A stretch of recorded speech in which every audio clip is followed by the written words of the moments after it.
There's a quiet kind of pain that doesn't come from being hated. It comes from being overlooked, from watching the people you care for the most slowly turn distant, short replies, delayed messages, conversations that no longer feel alive.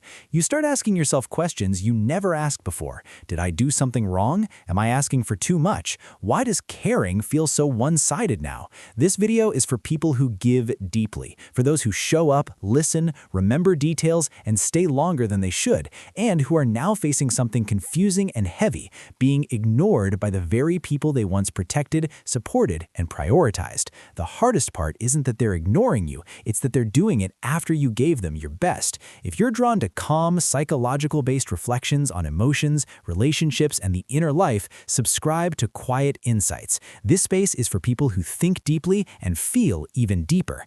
Let's start by naming the experience. When someone you barely know ignores you, it stings for a moment, but when someone you care deeply pulls away, it shakes your sense of reality. Because your mind doesn't just lose a person, it loses meaning. Psychologically, this happens because care creates emotional investment. The more energy you pour into someone, your time, attention, empathy, the more your nervous system links them to safety, belonging, and purpose. So when that connection weakens, your brain doesn't register it as a simple change, it registers it as a loss. And here's where many people misunderstand themselves. They think the pain means they are needy, too attached, too emotional, but psychology suggests something else.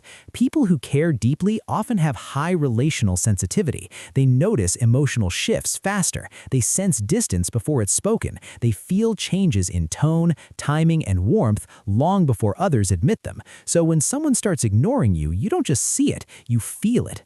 Now, let's talk about why this happens so often to caregivers. Many people who give the most learned early on that love comes from usefulness, from being reliable, from being understanding, from staying quiet when hurt and showing up anyway. This creates a subtle pattern. You become emotionally available in ways others are not. And at first, this feels like closeness. People open up to you, they lean on you, they feel seen. But over time, something shifts. The relationship becomes asymmetrical.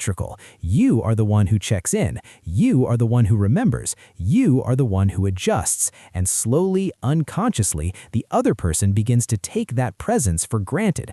Not always out of cruelty, often out of comfort. Psychology calls this emotional habituation. When someone consistently provides care, attention, and stability, the brain adapts. What once felt special becomes background noise, not because it lost value, but because it stopped feeling scarce. So when you pull back even slightly, the silence becomes loud to you, but barely noticeable to them. This is why being ignored feels so confusing. You didn't withdraw, you didn't change, you didn't stop caring, and yet you're the one left wondering what happened. Now, here's an uncomfortable truth that many people avoid. Sometimes people distance themselves not because you mattered less, but because you mattered too much. Deep care can trigger discomfort in people who aren't emotionally equipped to reciprocate. Your consistency highlights their inconsistency. Your presence exposes their avoidance. So instead of rising to the level of the relationship, they lower the contact. Ignoring becomes a defense, and this leaves you doing what caring people do best, internalizing the silence. You replay conversations, you analyze timing, you wonder if you asked for too much, said the wrong thing, needed too openly. But psychology reminds us of something grounding. Healthy connection doesn't require guessing. When you have to constantly interpret silence, the relationship is already costing you more than it gives. Now let's talk about the emotional toll. Being ignored activates the same brain regions as physical pain. Your nervous system responds with anxiety, rumination, and a constant need for closure. That's why ignoring hurts more than conflict. Conflict has edges, silence has none, and in that silence, your mind fills the gaps with self-blame. This is where many people make a critical mistake. They try to care harder. They send another message. They give more space while secretly hoping to be missed. They lower their needs even further. But care, when it isn't met, doesn't become love. It becomes self-abandonment. And psychology is clear here. Relationships don't heal through over-giving. They heal through mutual presence. So what do you do when the people you care for the most start ignoring you? First, you stop chasing clarity from someone who avoids it. Silence is information. Distance is communication. Not the kind you deserve, but the kind you need to listen to.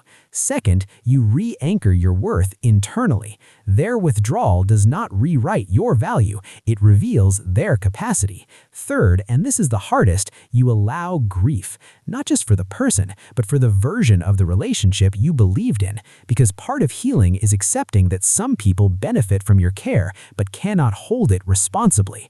This doesn't mean you stop being caring, it means you become selective. You start giving your depth to people who meet you there, who respond without being reminded, who don't make you feel invisible for needing connection. And slowly something shifts. You realize the pain wasn't just about being ignored, it was about over-investing in places that couldn't sustain you.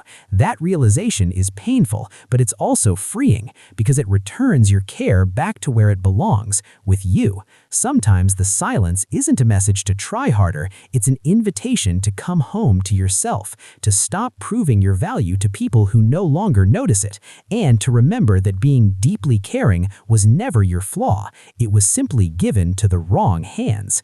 If this resonated, take a quiet moment and leave a comment with a single word that captures how you feel right now. And if you'd like more calm, reflective insights like this, subscribe and continue the journey with Quiet Insights.